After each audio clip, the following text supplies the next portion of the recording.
السلام علیکم ورحمۃ اللہ وبرکاتہ۔ معزز ناظرین و سامعین، اللہ تعالیٰ کی ذات سے امید ہے کہ آپ سب خیریت سے ہوں گے۔ ہماری اللہ سے دعا ہے کہ اللہ تبارک و تعالیٰ آپ سب کو خیریت سے رکھے اور خیریت میں رکھے، آمین ثم آمین۔ ہمارے سامعین میں سے محمد مقبول صاحب ایک کمنٹ میں ہم سے پوچھتے ہیں کہ السلام علیکم۔ وعلیکم السلام مقبول صاحب۔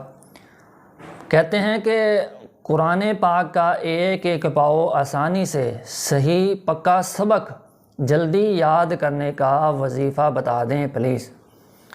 تو محمد مقبول بھائی اور معزز سامعین کرام، جلدی پکا اور زیادہ سبق یاد کرنے کے لیے دو چیزیں لازم و ملزوم ہیں۔ نمبر ایک ظاہری اسباب، نمبر دو مسنون وظائف کا اہتمام اور اس پر خاص پابندی۔ ان دونوں میں سے اگر آپ کوئی ایک چیز بھی چھوڑ دیتے ہیں، غیر معمولی سمجھتے ہیں، تو آپ کامیاب نہیں ہو سکتے اپنے اس مقصد میں۔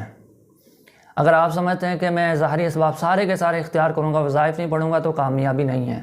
اگر آپ سمجھتے ہیں کہ میں وظائف بہت زیادہ پڑھوں گا لیکن محنت و جد و جہد نہیں کروں گا، ضروری جو وسائل ہیں ان کو اختیار نہیں کروں گا، تو تب بھی آپ کامیاب نہیں ہو سکتے اپنے مقصد میں۔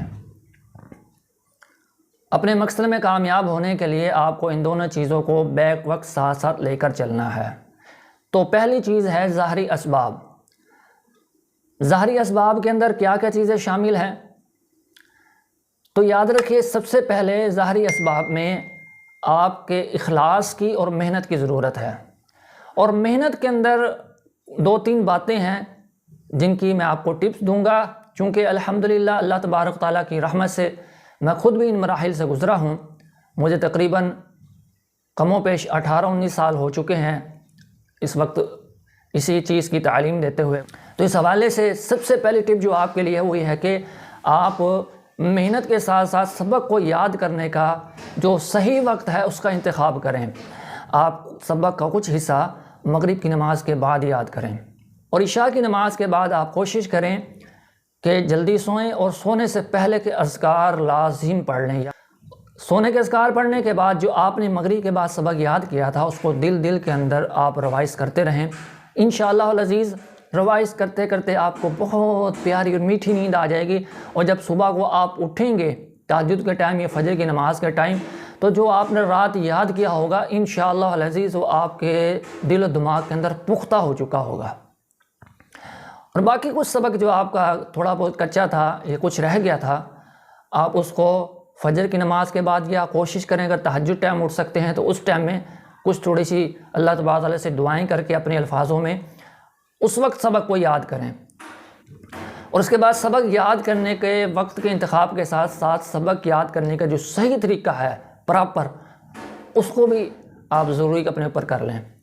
سبق کی جو آپ کی پہلی آیت ہے، مثال دے رہا ہوں ایک چھوٹی سی تاکہ تمام سامعین سمجھ سکیں۔ مثال کے طور پر سورہ فاتحہ ہے تو اس کی پہلی آیت الحمدللہ رب العالمین، اس آیت کو آپ بار بار اتنا پڑھیں کہ آپ کی زبان پر بغیر کسی اٹکن کے وہ جاری ہو جائے۔ اس کے بعد دوسری آیت یاد کریں، بار بار اس کو بھی پڑھتے رہیں۔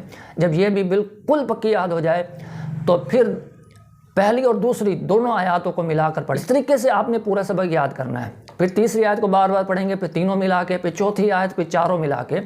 تو جب آپ کو لگے کہ انشاءاللہ العزیز اب مجھے صحیح یاد ہو گیا، تو ایک دو بار دیکھ کر بھی پڑھیں اور پھر اس کو بار بار زبانی پڑھیں، کسی کو سنائیں، جو غلطی آئے اس کو نشان لگائیں، ہائی لائٹ کریں، اور پھر اس غلطی کو، جو غلطی ہے اس سے اگلی آیت اور اس سے پچھلی آیت، ان کو ملا کر پھر اس غلطی کو یاد کریں۔ انشاءاللہ العزیز یہ آپ کو پکا سبق بھی یاد ہوگا اور جلدی بھی یاد ہو جائے گا۔ تھوڑا اس میں وقت لگ سکتا ہے، لیکن جلدی کا مطلب یہ ہے کہ بعد میں آپ کو بھولے گا نہیں، آپ کا بہت سارا وقت بچ جائے گا۔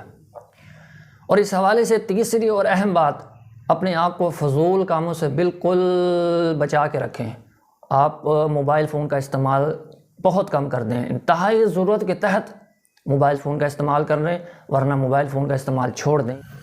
اور اسی طرح اس حوالے سے جو چوتھی اور اہم ترین بات ہے وہ یہ ہے کہ اپنے آپ کو جس قدر ہو سکتا ہے گناہوں سے محفوظ رکھیں، کیونکہ اللہ تبارک تعالیٰ کی نافرمانی سے حافظہ کمزور ہو جاتا ہے، یاد رکھیں۔ اور جب حافظہ کمزور ہوگا آپ کا، یادداشت کمزور ہوگی، تو آپ زیادہ سبق پکا صحیح طریقے سے یاد نہیں کر سکیں گے۔ 4 باتوں پر عمل کے ساتھ ساتھ اب آپ نے وظائف کا اہتمام بھی کرنا ہے۔ وظائف کب پڑھنے ہیں؟ جیسے میں نے کہا کہ اگر آپ اٹھ سکتے ہیں تہجد کی نماز میں اس وقت پڑھیں، 5 نمازوں کے بعد کے اذکار پڑھیں، صبح کے بعد کے اذکار پڑھیں، شام کے بعد کے اذکار پڑھیں، رات کو سونے کے اذکار پڑھیں، اور تہجد میں جس قدر آپ اپنی زبان میں اللہ سے دعائیں کر سکتے ہیں وہ کریں، اور ان کے ساتھ ساتھ ان وظائف کا بھی اہتمام کریں۔ نمبر 1 وظیفہ، چھوٹے چھوٹے میری کوشش ہوتی ہے کہ وظیفے بتاؤں تاکہ تمام سامعین اس پر آسانی کے ساتھ عمل کر سکیں۔ تو سبحان اللہ و بحمدہ کثرت کے ساتھ پڑھیں۔ اس کے بعد اللہم صلی علی محمد وعلی آل محمد صلی اللہ علیہ وسلم، اور اس کے بعد استغفر اللہ الذی لا الہ الا هو الحی القیوم واتوب الیک، ان میں سے کوئی دعا پڑھیں۔ اور پھر اس کے بعد ربی زدنی علما، ربی زدنی علما، اور اس کے بعد اللہم انی اسألک علما نافعا ورزقا طیبا وعملا متقبلا، اس دعا کو بھی پڑھیں۔ اور پھر اس کے ساتھ جو اہم ترین دعا ہے، رب اشرح لی صدری ویسر لی امری واحلل عقدۃ من لسانی یفقہوا قولی، یہ سارے کے سارے وظائف مسنون وظائف ہیں اور بڑے ضروری اور اہم ترین وظائف ہیں، ان کو معمولی نہیں سمجھنا۔ اور آخر میں پھر درود ابراہیمی پڑھ کے اپنا سبق یاد کریں، اور جب سبق یاد کرنے لگیں تو ایک مرتبہ پھر ان کو وظائف کو ایک بار دہرا لیں۔ انشاءاللہ العزیز آپ کو پکا سبق یاد ہوگا، آپ کی خواہش کے مطابق آپ کو سبق یاد ہوگا۔ اللہ تعالیٰ آپ کو جلد سے جلد کامیاب فرمائے، آپ کا حفظ قرآن پختہ فرمائے، آپ کو ایک اچھا باعمل قاری قرآن بنائے۔ آمین ثم آمین۔ السلام علیکم ورحمۃ اللہ وبرکاتہ۔